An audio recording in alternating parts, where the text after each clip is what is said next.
Do you want the latest E3 news, the things the insiders are saying? Oh, of course. Oh, yes. Look at that face. Of course you do.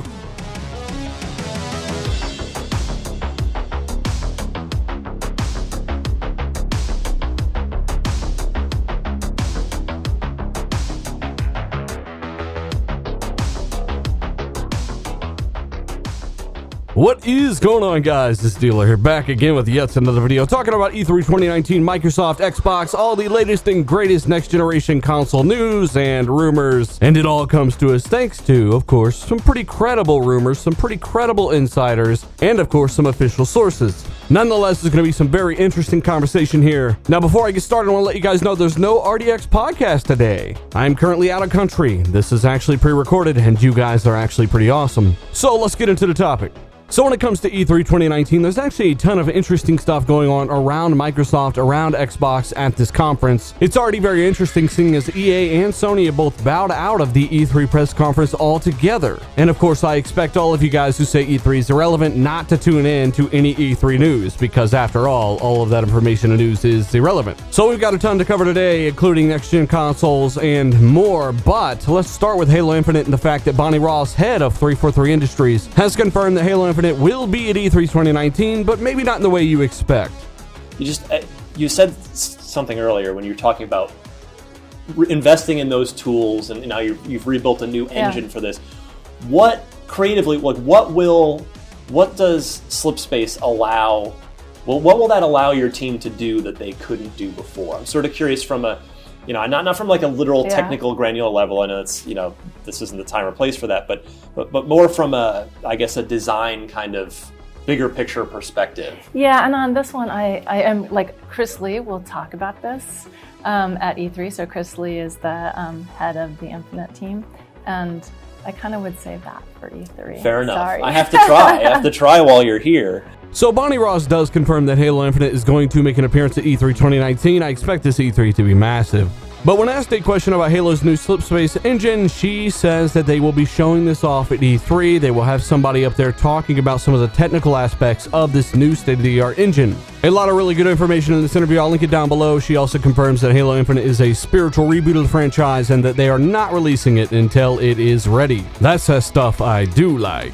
Also, at Inside Xbox, the day of this video's release, Master Chief Collection should be unveiled to be coming to Windows 10 and Steam, or at least that's what I've heard. It'll also implement mouse and keyboard support on console. When it comes to the next generation Xbox, Microsoft did discuss the fact that they are building a family of consoles at E3 2018. There, Phil Spencer confirmed that Xbox would have the benchmark console, meaning the fastest system, in what is likely 2020. So far, the plan is to release a cheaper Lockhart system and an expensive Xbox codename Anaconda system, one suiting the casual market and one for the hardcore market. Now, we had already said this on RDX Podcast, but it's great to hear insiders like Brad Sam say that he's heard that Microsoft will be talking next-generation consoles at E3 2019. This is absolutely massive news for E3 this year and absolutely massive news for Microsoft. You could potentially learn all about Xbox Lockhart and Anaconda this year in just a few months. This may not happen, but according to what I think will happen, according to Brad Sams himself, Microsoft are definitely at least talking about this new roadmap. And I've got to say, I think we're going to hear a lot about xCloud this year at E3 as well. Now, real quick, I do have to address the Xbox Lockhart information out there. A lot of people seem to be confused and curious as to why this thing even exists. One of the reasons is because I had made a video about how Xbox Lockhart will likely be slightly less powerful on the GPU side than that of the Xbox One X. It had people concerned, confused as to why they would even do this. Well, once more, overall, the system should be more capable.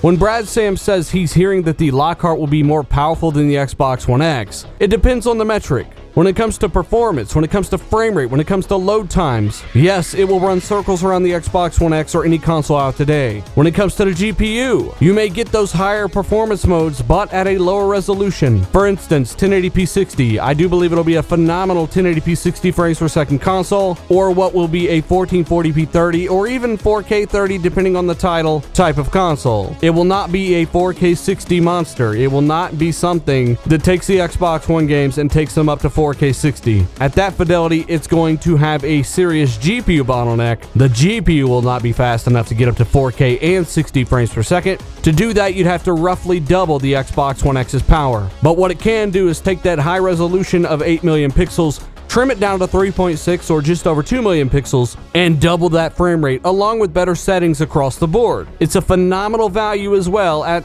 around $300, something many people seem to forget. So yes, this is why Lockhart will exist. It will not do 4K 60 on the same types of games that the X is doing 4K 30 in, and I do not believe this thing will be at the same price as the PS5. It defeats the whole purpose of having a low-end SKU. You want that low-end SKU to bring that price down as low as possible. That is Lockhart's sole purpose. A next generation Xbox 2, but at a very affordable price of around $300. Just know that if you want some serious performance, some great looking games, and an extremely good value, Lockhart is the way to go. But if you're a hardcore, much like those of us who bought the Xbox One X, you'll likely buy the $500 Xbox Anaconda, which is likely about double the power of the Xbox One X. We will see. Also, some pretty interesting information regarding gamecore has actually leaked. As you know, I cover the fact that Xbox One games should be installable natively through gamecore on Windows 10 through the next Windows build, but there was also this rumor going around from people that actually have some sources saying that gamecore will not actually work or be implemented with base Xbox One games. Well, it turns out this is not the case, as I said it would not be. It makes no sense to leave out the base Xbox One console when it comes to their new API for porting games to different platforms. Scalability is the reason this thing exists. Why leave out the platforms that need it most? Now, there may be some of you who are like, gamecore, software, development kits, I don't care about any of this stuff, and I completely get that, but it is very important to Microsoft's long-term strategy. They want to bring your games to you wherever you are, and at the end of the day, that's very pro-consumer. One purchase, multiple platforms, ultimate freedom. Scalability is absolutely key when it comes to this kind of stuff. Question is, where will you decide to play your games? With access on your Xbox consoles, PC, mobile, and more? The choice is really up to you. Myself, I prefer the Xbox ecosystem. I just like the console experience. That's just me. There will be some people who play on a mobile device half the time. Everyone's different, and options are good for all of us. Let me know your preferred method down below. Now, when it comes to new games on the Xbox stage at E3 2019, the list is going to be absolutely massive, especially when it comes to third-party titles. You could see the new Batman game there, the new Avengers game there, Cyberpunk 2077. There are so many different games that could show up. But for Microsoft, the games that you can expect to see are Ori and the Will of the Wisps, Gears of War 5. Phil Spencer has also confirmed that some of their brand new studios will have some brand new games for the show as well. What I do know is that E3 is so awesome because of these things, because of the unknown, the hype factor. It's good for morale. It gets fans going. It gets fans excited. So regardless of if you think E3 is irrelevant, it's still fun to look forward to these things and see early glimpses of games or brand new massive announcements. It's just one of the best times of the year to be a gamer. But hey, that's it for me, guys. Let me know what you think down below. Also, hit that like button if you enjoyed the video or learned something today. Maybe share this with a buddy or two. You guys are absolutely phenomenal. I got the best subscribers in the universe. We're almost to 40,000 subscribers, and honestly, I'm glad I can say I didn't have to fearmonger or doomsday every new game or do a drama channel involving video games or anything else. I just talk about Xbox. You know, I like showing off some gorgeous footage, putting some production in, doing some work, and having a good time talking games, man. It's what I like. Yet we can all talk about video games, form a community, form one of the biggest Xbox podcasts in the world in the form of Real Deal Xbox Podcast. I'll link that last episode down below.